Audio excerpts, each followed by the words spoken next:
I got an overwhelming amount of requests asking me to speak briefly on this situation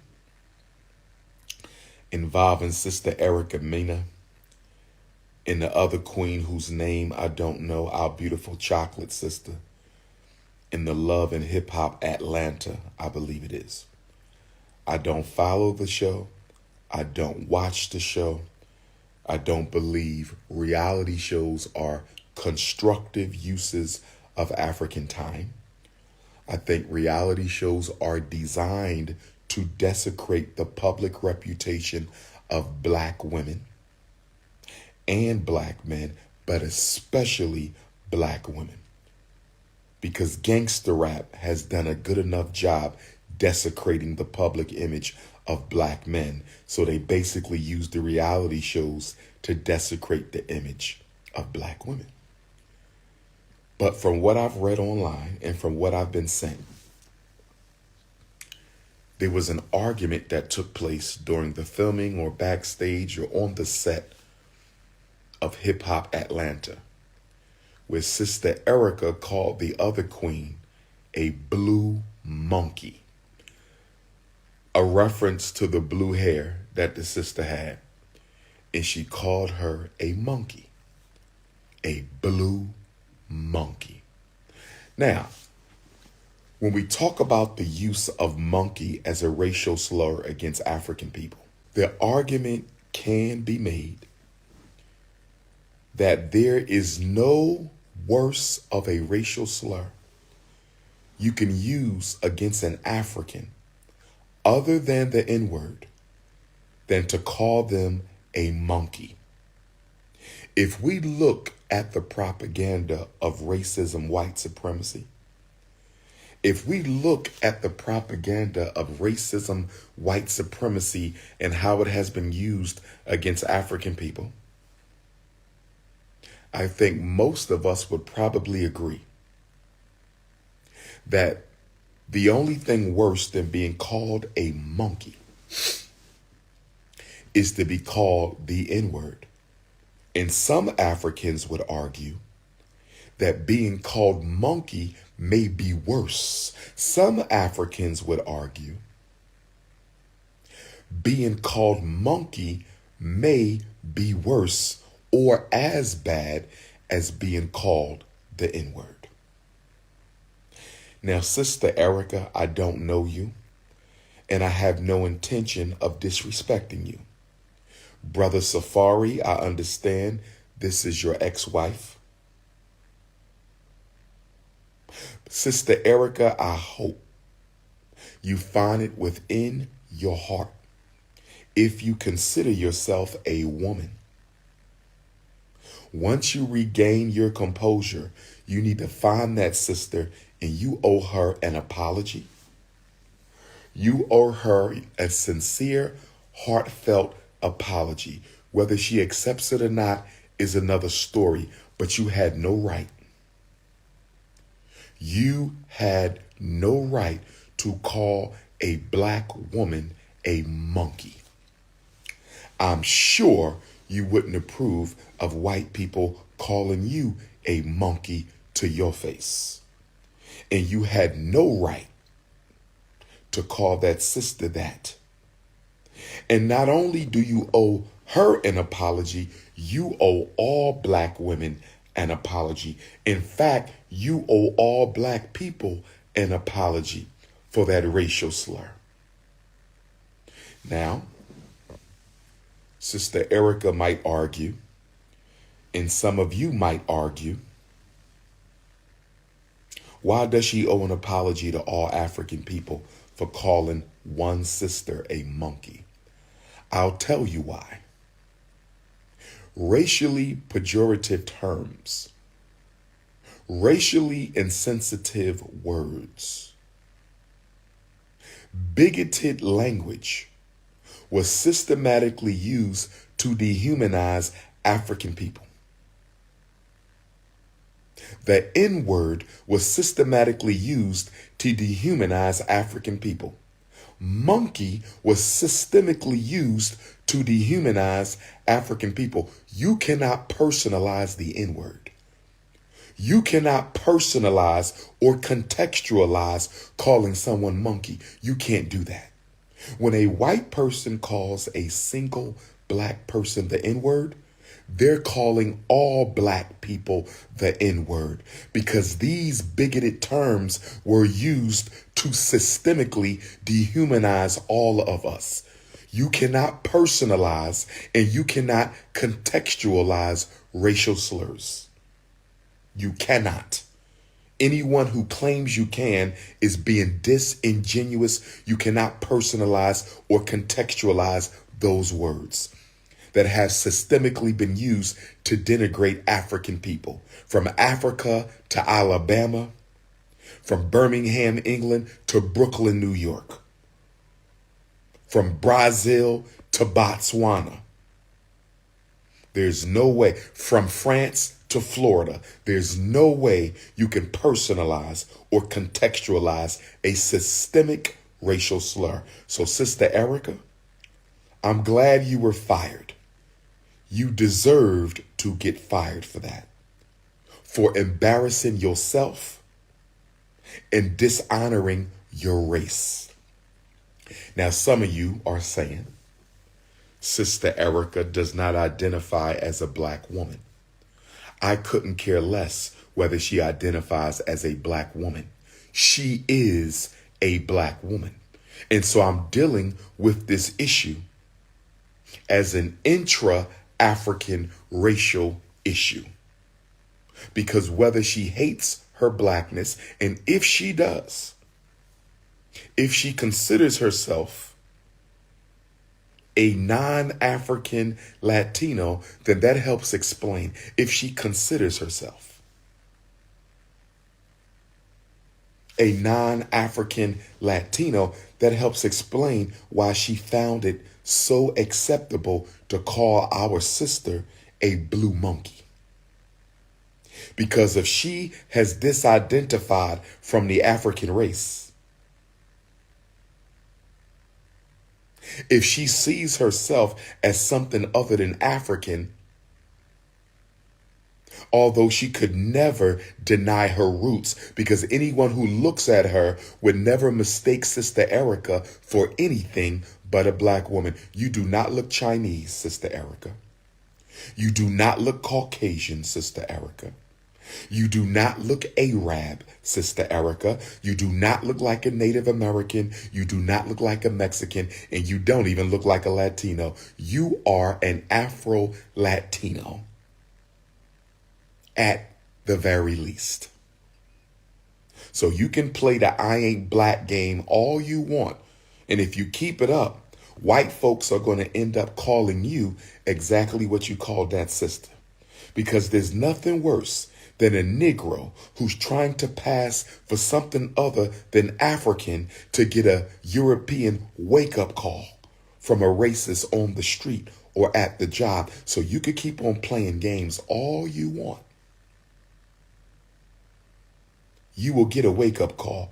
And for my politically uneducated Negroes in the chat, for my politically uneducated Negroes in the chat who are saying she's Latino, not black, need I remind you, Latino is not a race? To you politically stupid, uneducated, socially dysfunctional Negroes in the chat, need I remind you, Latino is not a race. There's no such thing as Latino or black. Latino is not a race. This is why we need political education class. Latino is an ethnicity. It is a culture. It is not a race. You can be white Latino. You can be Afro Latino. That's exactly why when you fill out the census forms, they ask you to clarify whether you are black Latino or white Latino, because Latino is not a race. You stupid, uneducated idiots. It is an ethnicity and a culture. There are Latinos darker than me. There are American Africans lighter than Latinos. Puerto Rico and Cuba were two of the largest slave destination ports in the so-called New World during slavery. The only difference between Dominicans, Cubans, Puerto Ricans, and the rest of us is they were taught Spanish and we were taught English. In Brazil, they were taught Portuguese. That's the only difference. Which white slave master's language you were taught, that's it. That's it. Now, I'm not ignoring the fact that we have a lot of Latinos who hate their African blood. It's a fact. Not all Afro-Latinos hate their African blood, but a good deal of them do. And some of them have been so brainwashed and hypnotized by their pale skin that they think they can run away from their Africanity as well. But if there's any Afro-Latinos who doubt whether or not you're African, just ask a white person if they consider you to be Spanish. Spanish is not a race. Spanish is a language, and a Spaniard is a white person from Spain. You are not a Spaniard, and Spanish is a language. So what is your race? But I digress. I'm not here to talk about my Afro-Latinos, who I love. I'm here to talk about conflict within African people based on skin color. Sister Erica's comment, the blue monkey comment, I'm willing to bet she was not even conscious when she made that statement. I'm willing to bet that Sister Erica's unconscious produced that comment independent of her rational thought. You know how I know this? Because when someone is angry, their unconscious speaks without notice. When you are angry, your ego drops your filter.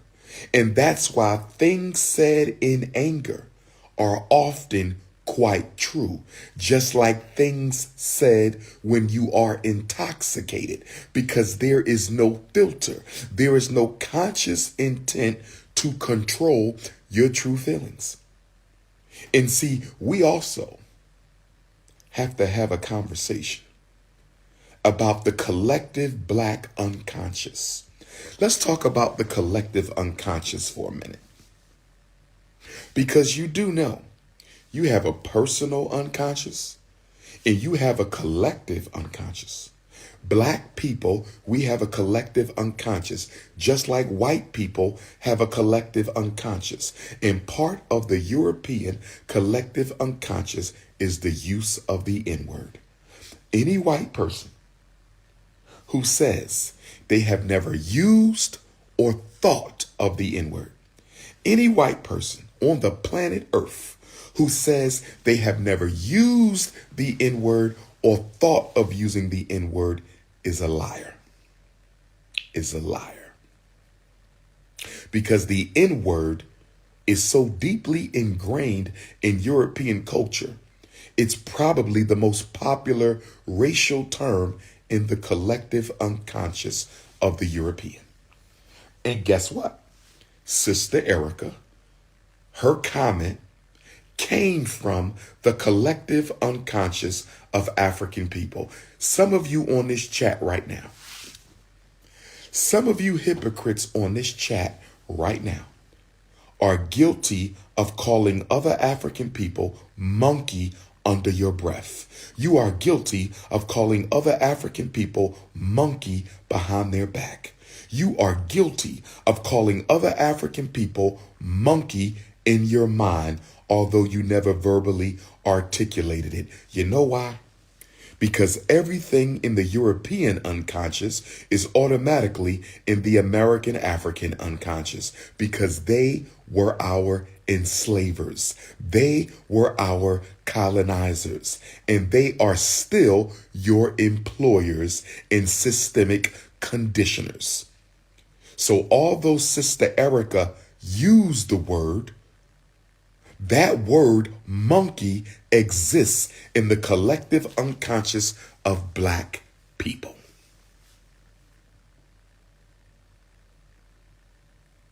And I really feel right now, I really feel for my chocolate sisters right now.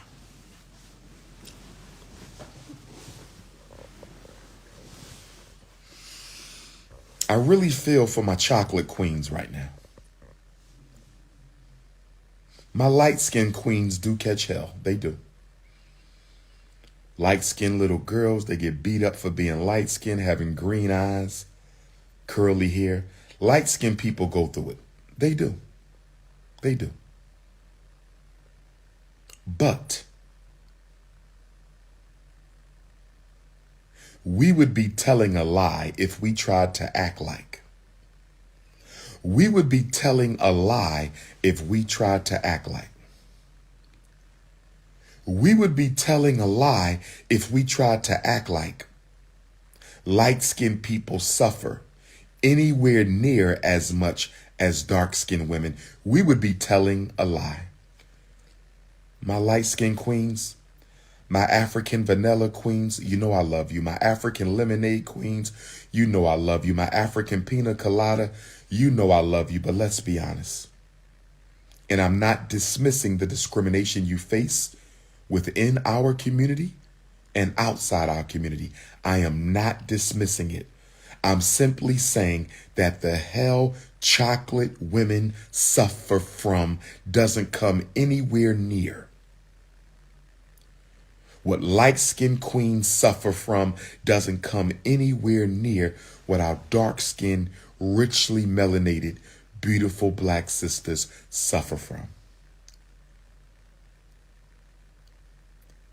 Within the African queendom, globally, because this is a Pan-Africanist problem, within the African queendom globally, there are serious issues of skin tone. Serious issues of skin tone. And when I talk to Black women, light, brown, or dark, when I talk to Black women, light, brown, or dark, when I talk to Black sisters, light, brown, or dark, they tell me in confidence. I've had Black women tell me, Dr. Umar, my light-skinned girlfriends only keep me around because they need somebody to feel superior to. The light-skinned sisters tell me, Dr. Umar, you got to work on the self-esteem of the dark-skinned queens because some of them only want us around, so they are more socially accepted. You can even tell amongst Black women, a lot of Black women hang out in skin color coded social groups. A lot of Black women hang out in skin color coded social groups. You see the chocolates together. There might be an honorary light skinned queen in there. You usually see the light skins together. There might be an honorary dark skinned queen in there. But let us be honest, Black women are plagued with light skin supremacy and dark skin supremacy issues. Absolutely plagued by it. And y'all need to confront it because Black women are suffering because y'all do not have a strong, spiritually grounded social network for Black women. For all the talk of your feminism, for all the talk of your sisterhood, there are very few spaces where Black women can go and be around other Black women where they are not being judged, condemned, gossiped about, or slandered. Let's be honest about it. Black men, we don't really have light skin issues with each other. When you see brothers, it'll be dark, it'll be brown, it'll be light. Brothers don't have the same hangups. Some brothers do. Not everybody is free of skin color issues. Not everybody is free of colorism, but more black men, I would argue, are much more comfortable, much more unconcerned about other men's skin tone, unlike the women. Amongst black women, it is a major issue. Skin tone amongst sisters is a major issue. It is not as bad amongst men, but it does exist. But it does exist. But let me tell you where black men are very guilty of participating in and perpetuating the skin color wars amongst our sisters. Let me tell you how black men are responsible, how we do, brothers, participate in the skin color wars against our sisters. Black men have a very serious light skin supremacy bias when it comes to dating within the race. We already know you got a snow bunny bias. We already know you got a snow bunny bias. We already know you got a snow bunny bias, but I'm talking about within the community. Within the community, black men, I see it every day. I see it all the time. I see it amongst so-called woke, so-called conscious, so-called Pan-Africanists. Black men have a serious, and this is global. I see it in Africa. I see it in Europe. I see it in the Caribbean. I see it in Central and South America. It's all across the states. Black men have a very serious light skin supremacy bias when it comes to mating, dating, marrying, and engaging our women. And any black man who denies that is a liar and a fool. It is bad. In fact, I think the black man's bias for light-skinned women is worse than the colorism against our sisters towards one another. I think the black man's bias for yellow and light skin is worse than our sisters' color issues between each other. And I would argue that the black man's preference for yellow skin underscores the conflict within the queendom. The black man's bias for yellow skin underscores the conflict within the queendom. It's a damn shame that after 400 years, you still got black men running around here saying they only date light-skinned women. Now, I was a Chris Brown fan, and I still like Chris Brown. But I'm hearing rumors that Chris Brown had some negative things to say about my dark-skinned sisters. I'm hearing some rumors that Chris Brown had some very disrespectful comments to make about dark-skinned women.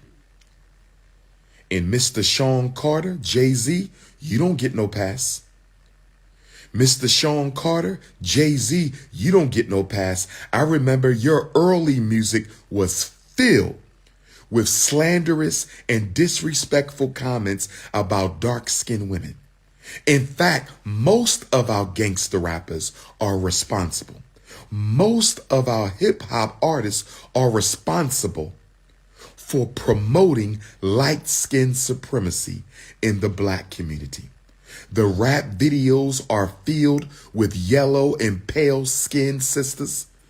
The content of rap lyrics is filled with anti-dark skin messages. I still remember hearing Jay-Z say clear as day, I only like the wavy light-skinned girls. I only like the wavy, light-skinned girls. So let me ask you a question, Mr. Sean Carter, and I'm not picking on you, bro. I respect you. But did you marry Beyonce primarily because she was yellow? If Beyonce was dark-skinned, would she be your wife? If Beyonce was a chocolate queen, would she be your wife? We're going to keep it all the way 100 tonight. We're going to keep it all the way 100 tonight. And I'm not demonizing my light-skinned family, because you have dark-skinned Africans, some of whom practice a black skin supremacy. So it gets cut. The cake gets cut both ways. I'm wondering how long it's going to take for us to give it all up. I'm wondering how long it's going to take for us to give it all up. I remember up until a couple years ago, I said I would only marry a dark-skinned sister. Up until a couple years ago, I said I would only marry a dark-skinned queen, because I saw working in the schools how dark-skinned little girls were mistreated and treated. I saw firsthand in the media, even within my family, how darker-skinned relatives were ignored and overlooked for brown and lighter skin. And so I said, I'm going to fix this. My queens will be chocolate. And then I had to check myself. It took me a couple years, but my ancestors forced me to check myself. Because in saying I'm going to only marry a chocolate queen, now I'm practicing reverse discrimination. I'm practicing reverse discrimination. I'm practicing reverse discrimination. And the way I know that the light-skinned, dark-skinned supremacy is so big an issue amongst our sisters is I regularly get comments from light-skinned sisters. Regularly. Book signing line, social media, professional conversation, photo session at the end of the lecture. I regularly get comments from light-skinned sisters who say, I'm too light for you. I will never have a chance at being your wife. I'm too light for you. I'm not dark enough. And I'm trying to understand, why do light-skinned black women think Dr. Umar is a black-skinned supremacist? I have never, ever preached dark-skinned supremacy. I have never, ever preached light-skinned supremacy. So I don't know where my fair-skinned sisters get this idea that they would be passed over by me because they are light. Pan-Africanism rejects all forms of tribalism. Pan-Africanists, true Pan-Africanists, not the fake phony kind that you know, but true Pan-Africanists, we do not discriminate based on skin tone. We discriminate based on consciousness. We discriminate based on commitment to the struggle. We discriminate based on loyalty to the race. I wouldn't give a damn if my wife was the lightest looking green-eyed bandit you ever seen in your life, as long as she was African and loyal to the struggle. And at the same time, I wouldn't care if my wife was the bluest, blackest, purplest, biggest nosed, biggest lipped, nappiest haired, beautiful black woman you ever seen. I don't live my life based on skin tone. I will not teach our boys at the Frederick Douglass and Marcus Garvey Academy to ever, I better never hear one of them say something derogatory about dark skin or light skin. I had a sister tell me her mother told her this was a dark brown skinned sister. About my complexion, she told me her mother told her that light-skinned black women are nasty. They don't clean themselves. Why? Who the hell started that rumor? Who the hell started that rumor? And then the light-skinned women got rumors going around saying the dark-skinned women are smelly. The dark-skinned women say the light-skinned women are nasty. What are we doing to each other?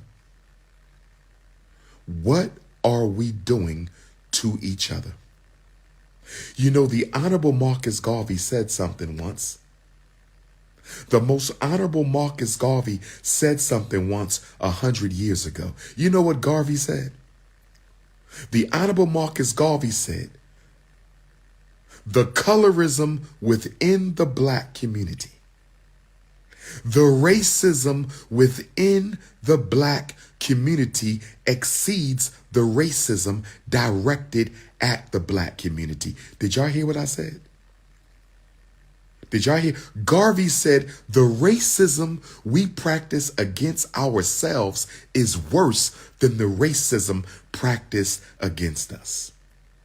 Now, some of you want me to stop talking about this. You're saying things like, why is this necessary? You know why it's necessary? Because Negroes like you who would rather sweep it under the rug so it is never exposed and dealt with. Insecure, coward-ass ninjas like you who are guilty of light-skin supremacy, guilty of dark-skin supremacy. You don't want me to talk about it because you know you practice it. Your family practices it. Your mother practices it. Your father practices it. Your fraternity practices it. Let's be honest, Black Greek fraternities. Let's be honest for a minute, Black Greek fraternities, and I support Black Greek fraternities. I'm not a member, but I support my Alpha brothers. I support my Omega brothers. I support my Sigma brothers. I support my Kappa brothers, my Iota brothers, my Groove Phi Groove brothers. I support my Alpha Kappa Alpha and my Delta Sigma Theta and my Sigma Gamma Rho and my Zeta Phi Beta. I support it. But let us be honest. Once upon a time, you couldn't join none of them if you couldn't pass a brown paper bag test. Let me say it again. Let me say it again. Once upon a time, you could not be a member of the Divine Nine if you did not pass a brown paper bag test. And to this day, some chapters of some of those fraternities and sororities still practice a strict paper bag rule.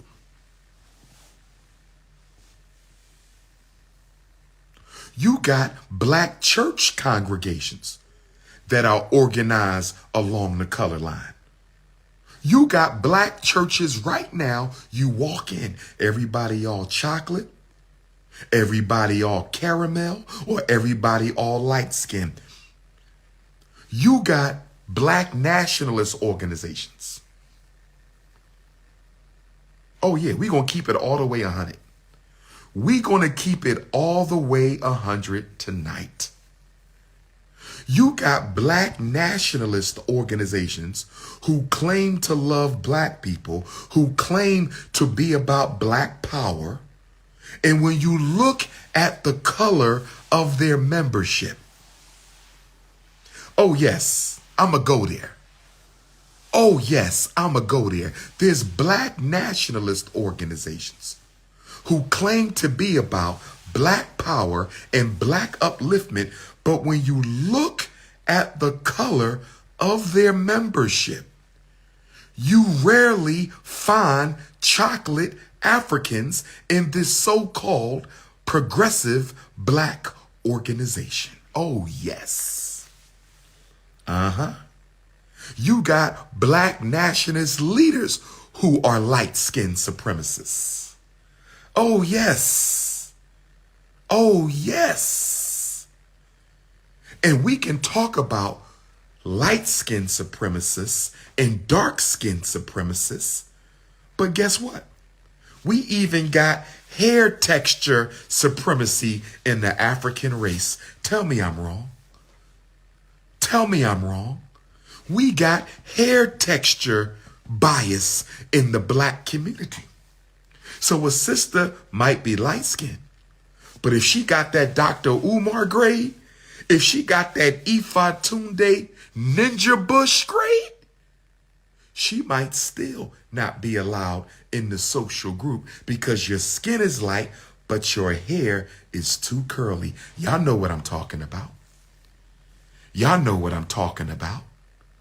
And depending on the bougie ass social group you belong to, depending on the bougie ass black nationalist organization you belong to, depending on the bougie ass fraternity or sorority chapter you belong to, you might get in being dark skinned with straight hair before you get in being light skinned with nappy hair. I said you might get in being dark skinned with straight hair before you get in for being light skinned with nappy hair. And you know what's sad about all this? And do you know what's sad about all this? We have Neanderthals invading the feed. This is a conversation amongst Africans. If you are not a member of the African race, snow bunnies, I'm going to respectfully ask you to disengage from the chat. This is not a conversation that you need to be a part of. Bunnies, be out. Bunnies, be out. Neanderthal ice-dwelling cavemen. This is not a chat for you. I'm going to respectfully ask that you exit left as well. Anyone on here who does not consider themselves African, including black people, my pretendian community, this is not for you because you don't consider yourself one of us. You are a pretendian. You can exit left. You can exit left. All I'm not from Africa Negroes, please get off the chat. This is not for you.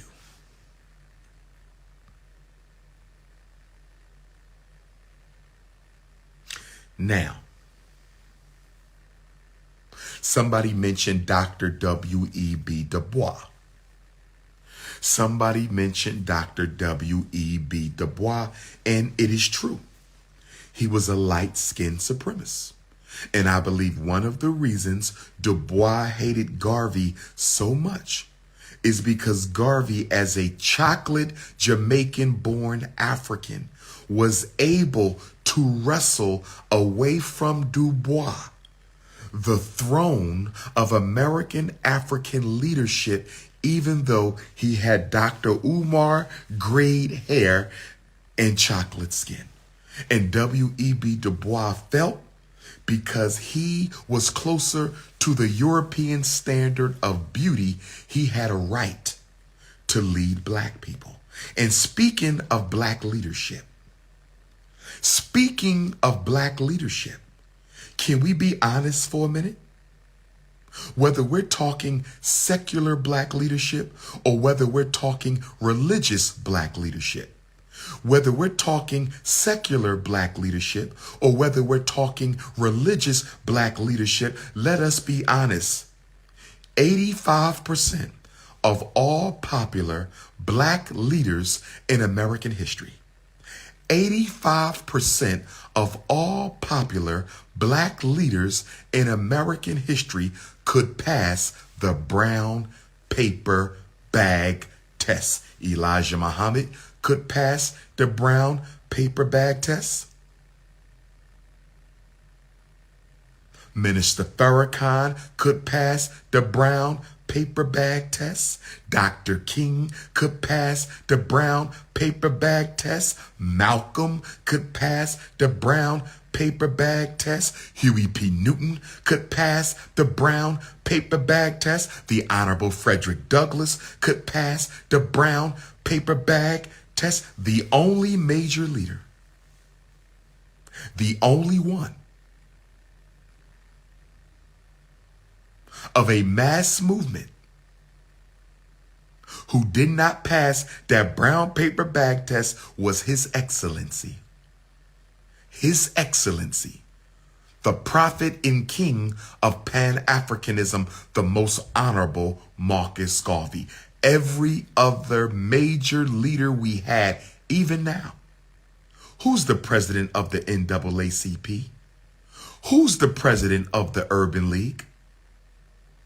Look at Al Sharpton. Look at Jesse Jackson. I'm not knocking them for their color, brothers. We all family.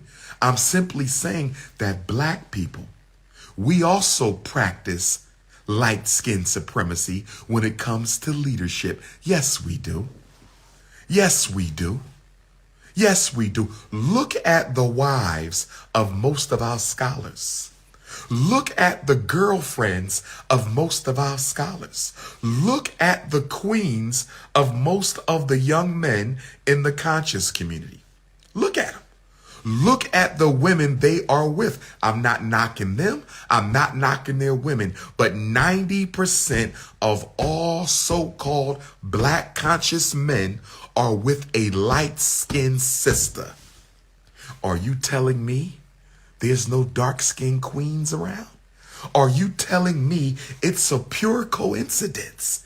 It's a pure coincidence that 90% of your woke YouTubians, 90% of your major black leaders, 90% of your pastors are all light-skinned and their spouses are light-skinned, and you want Dr. Umar to believe this is a pure coincidence? Get your ass up out of here. Get your ass up out of here. I did not create light-skin, dark-skin supremacy, but I will expose it. And let me say this. Let me say this. As we work towards the grand opening of the Frederick Douglass Marcus Garvey Academy. Let me say this as we work towards the grand opening of the Frederick Douglass Marcus Garvey Academy. Frederick Douglass was light. Marcus Garvey was dark. Frederick Douglass was light. Marcus Garvey was dark. Frederick Douglass was light. Marcus Garvey was dark. My point is, if you plan on attending the grand opening of the Frederick Douglass Marcus Garvey Academy, if you plan on being a volunteer, if you plan on being an employee, if you plan on coming to the Conscious Singles Convention, if you plan on coming to the Black Women's Convention, if you plan on coming to the Black Men's Convention, the Black Youth Convention, the Pan-African Conferences, the Ex-Offenders Seminars, the Black Farmers Seminars, Black Investment Seminars, you better never break your breath.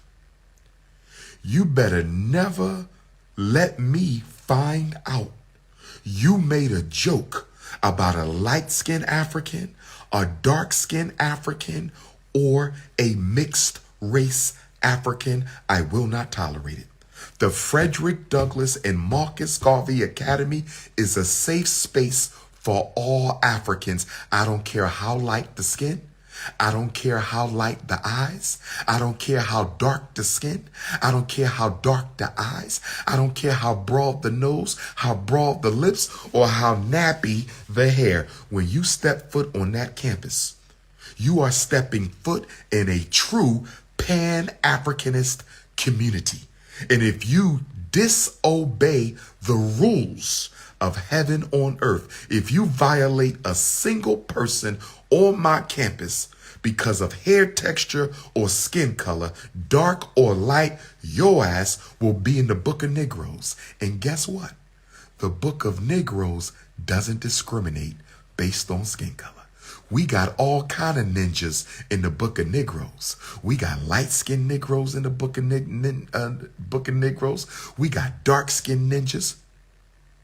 We got mixed race ninjas. And speaking of mixed race, because that's the ultimate when you deal with colorism, I want all mixed race Africans to know I accept you as one of us as long as you identify full time, 24 hours a day, 7 days a week, 31 days a month, 365 days a year as an African.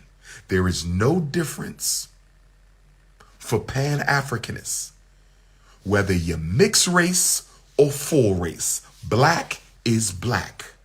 But you better check your light skin supremacy.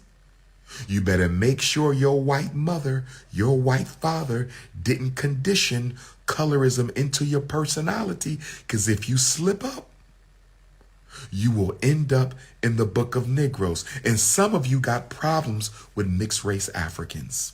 Some of you can't stand mixed race brothers. Some of you can't stand mixed race sisters. Well, you should better not come to our school, because the first time you disrespect one of my mixed race brothers or sisters, your ass will be in the book of Negroes.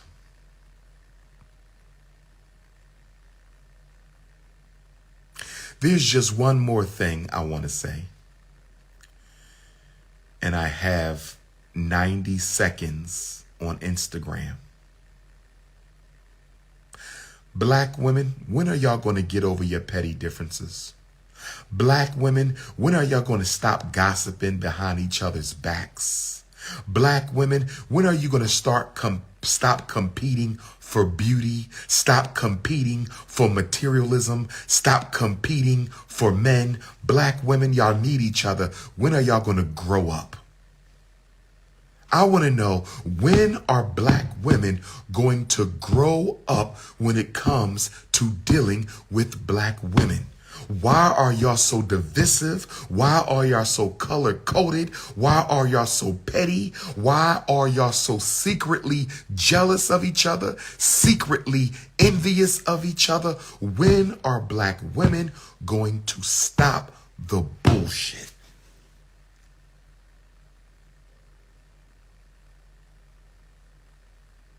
This is Dr. Umar Ifatunde, live from Brussels, Belgium. Tomorrow, I tour the city. Sister Erica, you owe black people an apology. Don't you ever again in your life, woman, call another black woman a monkey. Your ancestors are very displeased with your conduct. Black women, I pray y'all get it together before it is too late.